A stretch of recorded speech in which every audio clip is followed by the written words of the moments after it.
Yabadde Love Jubilation Season 1 tomanya myaka mitono tona maaso tuyinza okufuna Love Jubilation Season 2. Yabadde ekyo financial yatambudde bulungi nga bw'omanyi nti ekyo ensonga eyo gyoyogeddeko bagiyita non-disclosure yeri baka doors, but nze nga nze ndi very grateful kyenyiza okugamba nti bannayuganda mu mbeera yonna bandaze nti bayimiridde nange mu mbeera ey'okugezesebwa nga tuvudde mu byokwegumya buli omu akimanya ekivulu tekitegekebwa like tekitegekeka. It's not easy to put up an event alina ddala mu mbeera eno nti ne economy yaffe ebintu tebitambula ddala bulungi, waliwo okunyigirizibwa mu business ez'enjawulo wali ne wali, naye abantu olw'okuba nti okwagala kwabaddewo oli neyerekereza ssente zaalinawo mu mbeera yo n'enyigiriza n'ajja ku Serena n'ateekamu emitwalo 10 oli n'asasula emmeeza ya miliyoni 3.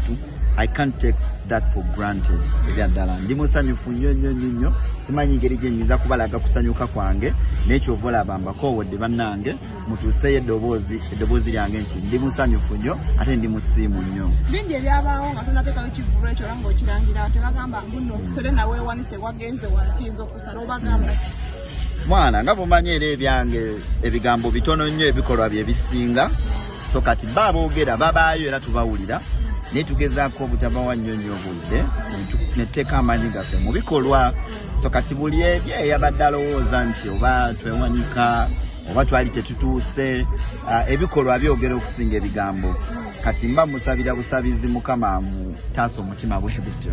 ye bannange omukyala nga baamututte dda omukyala ebikireka bya vidiyo nange mbirabyeko ku TikTok awo naye kireka bakwata vidiyo bayinza bakwata vidiyo bya content gwe kyogamba obikkiriza tebamututte suubira wamukubidde kasimu nakakubyeko nga takakwata ge mazima.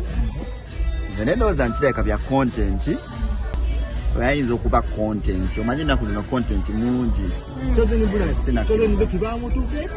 oyo content blood wendowooza namulidde agamba tayagala basajja bampi oli mu bampi kye kyakuganisiza seru syawe ne musajja muwanvu enki 10 n'omusobi otondaba siri mu bampi yatute kameramaani owaye sibimanyi nyo ebyo nze nsikinga ku kiri nti alabika akyali content.